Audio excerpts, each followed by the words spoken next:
sich in aller Früh. Ich bin verkühlt. Ich bin verkühlt.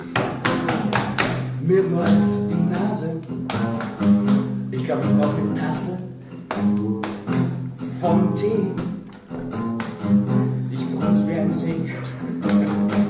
Was soll ich noch sagen von diesem Blagen? Und der Christian steht hinter Linhard und trinkt sein Bier, was er in der Hand hat. Ich bin verschnupft, jetzt wird geduppt.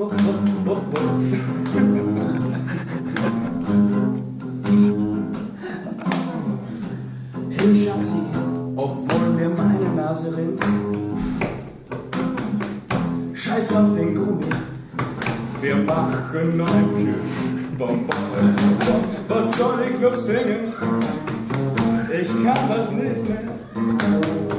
Ich suche mir ein Weiblein und nehme es her, Papa, denn ich bin verschnupft, ich bin so verschnupft und jetzt wird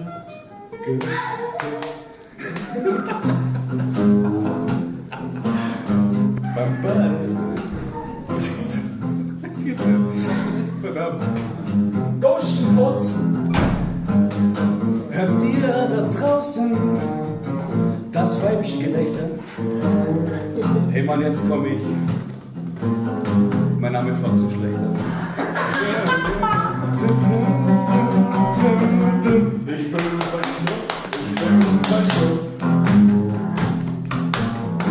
ich bin so verschnupft. Ich weiß nicht mehr, was ich singen soll.